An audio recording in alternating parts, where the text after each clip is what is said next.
चलिए आगे बढ़ते हैं। हम वन के बारे में कुछ बता रहे थे आपको, है ना।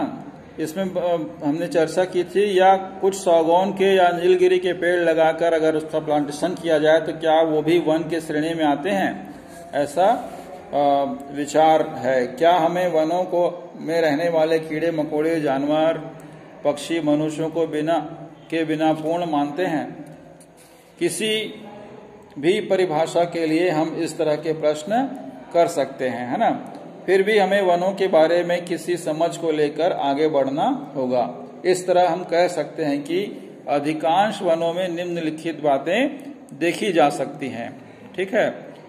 सबसे पहले एक विशाल क्षेत्र कई किलोमीटर लंबा और चौड़ा, ये वनों की परिभाषा में समाहित की जा सकती है। उसके अलावा पेड़ एवं अन्य वनस्पति जैसे घास, झाड़ियां, पौधे, लताएं जो मनुष्य के हस्तक्षेप के बगैर उगते हैं और बढ़ते हैं, मतलब बिना मनुष्य के लगाए या काटे उगते और बढ़ते रहते हैं। इस प्रकार से वनों की परिभाषा में हम इसको पूरा जोड़कर देख सकते हैं।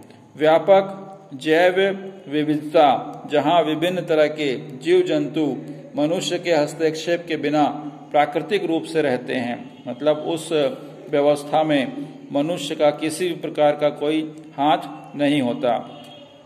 भारत के जंगलों में कई जनजातीय समुदाय रहते हैं।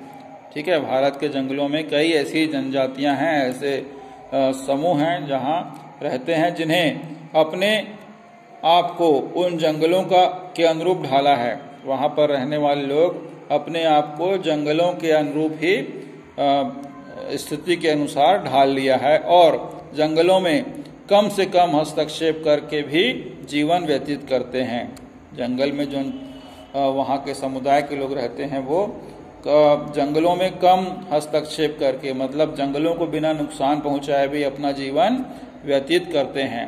इस प्रकार से वनों की परिभाषा में इन सब को जोड़कर देखते हैं तो वह एक वन की परिभाषा तैयार होती है। ठीक है। अपने आसपास के जो वन हैं उन पर क्या ये बातें खरी उतरती हैं, इसे हमें सोचना चाहिए। क्या हमें लगता है कि वन महत्वपूर्ण है? अगर खेती, सड़क, खनन, उद्योग एवं घर बनाने के लिए इन सारे वन को काट देंगे तो क्या होगा? क्या हम वनों के बिना नहीं रह सकते?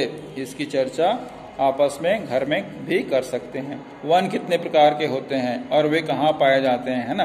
वनों में भी अलग अलग प्रकार की परिभाषाएं उठती हैं। वन कहाँ पाए जाते हैं? इस सवाल का उत्तर जटिल है, क्योंकि हजारों साल पहले वन लगभग पूरी पृथ्वी पर जहाँ कहीं मिट्टी, सूरज की रोशनी और वर्षा होती हो वहाँ व्याप्त होते हैं। ठीक है, जहाँ पर की मिट्टी, सूरज की रोशनी और वर्षा होती है वहाँ व्याप्त थे। हर जगह वन थे, हर जगह खेत हरियाली थी। अतः ध्रुवीय प्रदेशों, ऊंचे बर्फीले पर्वतों, रेतीले या चट्टानी प्रदेशों और कम वर्षा वाले रेगिस्तान को छोड़कर पूरी धरती वनों से ढकी थी। जब से मनुष्य ने खेती करने लगे तथा वे गांव व शहर में रहने लगे, तब से वनों की कटाई शुरू हो गई। जो इलाके खेती, खदान, बगान, उद्योग आदि के लिए उपयुक्त थे, यहाँ तेजी से वनों का सफाया हुआ। 20वीं सदी के शुरुआत तक वन उन्हीं इलाकों में बचे रहे जो खेती के लायक नहीं थे, जैसे पहाड़ी, पथरीले, दलदली इलाके। ये इलाके रहने के लायक नहीं थे या आबादी के क्षेत्र से दूर थे। केवल ऐसे ही क्षेत्र में वन मतलब पेड़ पौधे बहुत ज़्यादा मात्रा में अभी भी हैं, जहाँ पर लोग रहने योग्य व्यवस्था नहीं हो पाती थी। तो ये जो क्षेत्र थे वो थे पहाड़ी, पथरीले और दलदली इलाके जो खेती के लायक नहीं थी। ऐसे स्थानों पर अभी भी वन दिखाई पड़ते हैं। ठीक है।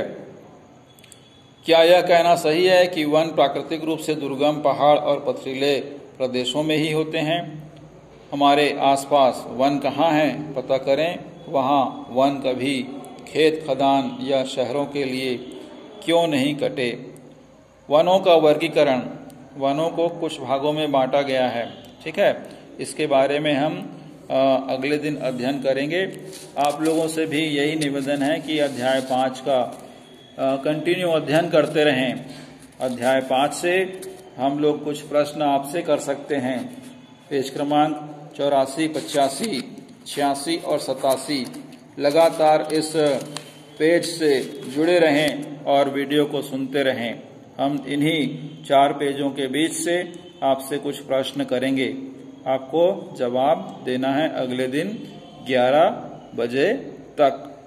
तब तक के लिए आपका बहुत बहुत धन्यवाद। पढ़ते रहिए। जिन्होंने असाइनमेंट जमा नहीं किया है वे प्रिंसिपल से आकर मिलें। जो असाइनमेंट नहीं ले गए हैं वे प्रिंसिपल से आकर मिलें। अपनी वस्तु स्थिति के बारे में प्रिंसिपल से चर्चा करें और अपना असाइनमेंट पूरा करें। अन्यथा अनुशासनात्मक कार्यवाही पर विचार चल रहा है। आपका बहुत बहुत धन्यवाद। खुश रहिए, स्वस्थ रहिए।